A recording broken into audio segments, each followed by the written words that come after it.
तो 600 को डिवाइड करना है 30 से, फिर ऑफ है 10 है, फिर डिवाइड बाई 2 है। कैसे करेंगे इस क्वेश्चन को? जल्दी सारे बच्चे अप्रोच करें।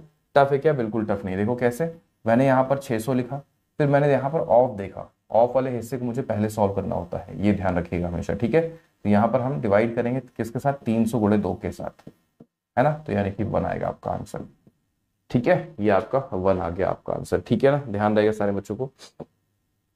नाइस। जैसे फॉर एग्जाम्पल बच्चों मैंने कहा, अगर मैंने यहाँ लिख दिया कि 625 है, समझना बहुत ध्यान से, और डिवाइड करना है बच्चों 25 के साथ, लेकिन ऑफ यहाँ लगा हुआ है 5 के साथ, तो आप मुझे आंसर बता पाओगे क्या आएगा आंसर बच्चों?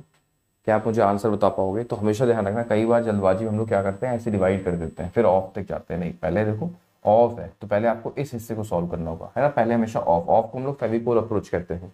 क्या कहते हैं? ऑफ को फेविकोल अप्रोच कहा जाता है, मतलब पहले वो उस हिस्से को चिपकाता है, उस हिस्से को सॉल्व करता है, ठीक है। तो 25 का 5 गुना 125 हो गया, और 125 से अब हम डिवाइड करेंगे तो आंसर कितना आएगा बच्चों? 5 आएगा, ठीक है। याद रहेगा, भूलोगे तो नहीं। क्या बात है, कमाल है, बहुत प्यारे बच्चे हैं। अच्छा यहाँ देखो क्या है, जैसे मैंने अगर मान लो सवाल पूछ लिया आपसे कि बच्चों सवाल मान लो आपसे मैंने पूछ लिया कि 50 को हमें डिवाइड करना है 1/2 से, और यहाँ पर ऑफ लगा दिया, मैंने कहा यहाँ लिखा हुआ है 50। अब आंसर क्या आएगा? चलो जल्दी से सारे बच्चे आंसर दें, जल्दी से सारे बच्चे आंसर दें। यहाँ पर आंसर क्या आएगा? 4300 की संख्या हमारे साथ अभी एडेड है, एक बड़ी संख्या जुड़ी हुई है। लाइक्स और वॉचिंग बराबर करते चले।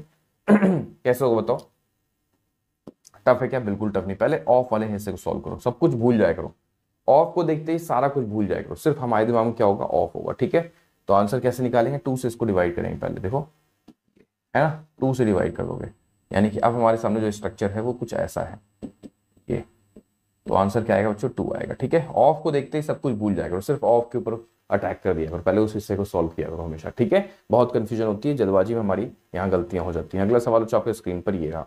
If ratio of age of A and B is 2:3 and 5 years, hence the sum of ages of A and B will be 80 years. Find the age of A. चलो करके बताओ जल्दी से सारे बच्चे, ये कैसे होगा? नाइस, बहुत बढ़िया। कैसे हो बताओ, ये सवाल कैसे किया जाएगा? टफ है क्या? बिल्कुल टफ नहीं है, है ना। देखो, ratio of age of A and B is 2:3। 5 साल बाद इनका सम कितना है? 80 है बच्चों। 5 साल बाद इनका सम 80 है, तो इनका वर्तमान में उम्र कितनी होगी?